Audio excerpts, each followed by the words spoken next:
말이 통하지 않는 자는 굳이 설명할 필요 없다. 정약용 선생은 이 간결한 문장으로 대화의 깊은 본질을 꿰뚫었다. 우리는 살면서 얼마나 많은 시간을 헛된 설득에 낭비하는가?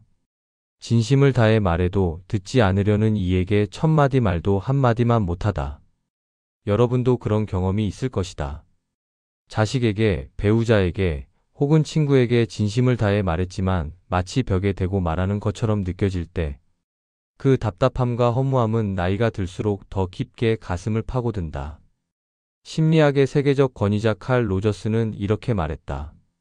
진정한 소통은 상대방이 들을 준비가 되어 있을 때만 가능하다. 이 한마디가 의미하는 바는 무엇일까? 오늘은 이 주장을 근거로 대화의 벽을 만났을 때 어떻게 지혜롭게 대응할 수 있는지 가장 정확하고 확실한 정보를 알려드리겠다. 끝까지 보면 소중한 관계를 지키면서도 자신의 정신적 평화를 유지하는 방법을 명확히 이해할 수 있을 것이다. 화면을 2번 눌러 정약용의 지혜를 함께 나누자. 노년의 지혜란 무엇인가? 그것은 모든 말을 해야 한다는 강박에서 벗어나는 것이다. 우리는 종종 설득하지 못하면 실패했다고 여긴다. 이것이 첫 번째 오해다. 모든 사람을 설득해야 한다는 생각, 이는 얼마나 무모한가? 둘째, 말을 듣지 않는 사람은 나를 존중하지 않는다고 여긴다. 그러나 때로는 그저 준비가 되지 않았을 뿐이다. 씨앗이 자랄 토양이 준비되지 않았다면 아무리 좋은 씨앗도 싹을 틔울 수 없다. 셋째, 대화는 항상 즉각적인 결과를 가져와야 한다고 생각한다. 그러나 진정한 대화의 힘은 때로 시간을 두고 서서히 드러난다. 마치 봄비가 대지에 스며들듯 말의 진실함은 때로 시간이 지난 후에야 깨닫게 된다. 정약용의 지혜를 현대적으로 해석하다. 정약용 선생이 살았던 조선시대는 지금과 다르지만 인간관계의 본질은 변하지 않았다. 말이 통하지 않는 자는 굳이 설명할 필요 없다는 말은 단순히 대화를 포기하라는 것이 아니다. 오히려 이는 자신의 정신적 에너지를 지키고 더 효과적인 소통 방법을 찾으라는 지혜의 말씀이다.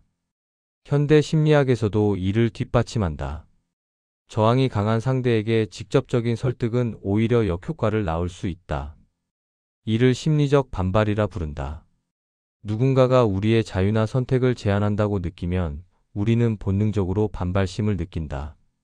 그래서 때로는 말을 멈추고 침묵하는 것이 더 지혜로울 수 있다. 침묵은 단순히 말의 부재가 아니다. 적절한 침묵은 강력한 소통의 도구가 될 수 있다. 노자는 아는 자는 말하지 않고 말하는 자는 알지 못한다고 했다. 때로는 말보다 침묵이 더 많은 것을 전달한다. 나이든 우리가 가진 가장 큰 자산은 무엇인가? 그것은 바로 시간의 지혜다. 우리는 많은 말이 필요 없다는 것을 안다. 한 번의 의미 있는 침묵이 100마디 말보다 강력할 수 있다는 것을.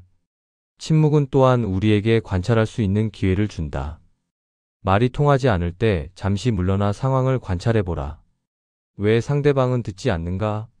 어떤 두려움, 어떤 상처, 어떤 경험이 그들의 귀를 닫게 했는가? 침묵 이후의 대화 전략. 침묵이 필요할 때가 있지만 영원히 침묵할 수는 없다. 그렇다면 말이 통하지 않는 상대와 어떻게 다시 대화를 시작할 수 있을까? 첫째, 질문으로 시작하라. 주장이 아닌 질문은 상대의 방어막을 낮춘다. 왜 그렇게 생각하는지 이해하고 싶다라는 진실된 호기심은 닫힌 마음도 열 수 있다. 둘째, 경청의 힘을 믿어라. 때로는 우리가 먼저 들어야 상대도 들을 준비가 된다. 정약용이 강조했던 것처럼 사람의 마음은 강제로 열 수 없다. 다만 스스로 열도록 환경을 만들어줄 뿐이다. 셋째, 타이밍을 고려하라. 모든 대화에는 적절한 때가 있다. 감정이 격해졌을 때는 잠시 물러나 두 사람 모두 차분해졌을 때 다시 대화를 시도하라. 말이 통하지 않는 상황에서 가장 중요한 것은 자신의 정신적 평화를 지키는 일이다. 모든 사람을 설득할 수 없다는 사실을 받아들이는 것이 첫 번째 단계다. 공자는 자신이 원하지 않는 것을 남에게 강요하지 말라고 했다. 이는 역으로 남이 받아들일 준비가 되지 않은 것을 강요하지 말라는 의미이기도 하다. 우리가 70, 80년을 살며 깨달은 것이 있다면 그것은 모든 사람이 자신만의 여정을 가지고 있다는 것이다. 때로는 그 여정을 존중하고 그들이 스스로 깨달을 때까지 기다리는 것이 진정한 사랑이다. 관계의 깊이를 더하는 침묵. 정약용의 지혜는 우리에게 관계의 새로운 차원을 보여준다. 말이 통하지 않는다고 해서 관계가 단절되는 것은 아니다. 오히려 그 침묵과 기다림이 관계의 깊이를 더할 수 있다. 노년의 관계는 청춘의 그것과 다르다. 우리는 더 이상 모든 것을 말로 풀어야 한다는 강박에서 자유롭다. 때로는 함께 침묵하는 것만으로도 충분하다는 것을 안다. 현대 사회는 끊임없이 말하도록 우리를 부추긴다. 소셜미디어, 24시간 뉴스, 끝없는 정보의 홍수. 그러나 정약용의 가르침은 이 소음 속에서도 여전히 빛난다. 모든 것에 대답할 필요는 없다. 모든 논쟁에 참여할 필요도 없다. 이제 다시 처음 던진 질문으로 돌아가 보자. 말이 통하지 않는 자에게 어떻게 대해야 하는가? 어쩌면 그것은 마치 단단한 땅을 일구는 농부의 지혜와 같을지도 모른다. 당장 씨를 뿌리기보다 때로는 땅을 쉬게 하고 비가 내리길 기다리는 것이다. 그러니 오늘 말이 통하지 않는 누군가로 인해 지쳤다면 잠시 멈추어라. 깊은 숨을 들이마시고 정약용의 지혜를 떠올려 보라. 말이 통하지 않는 자는 굳이 설명할 필요 없다.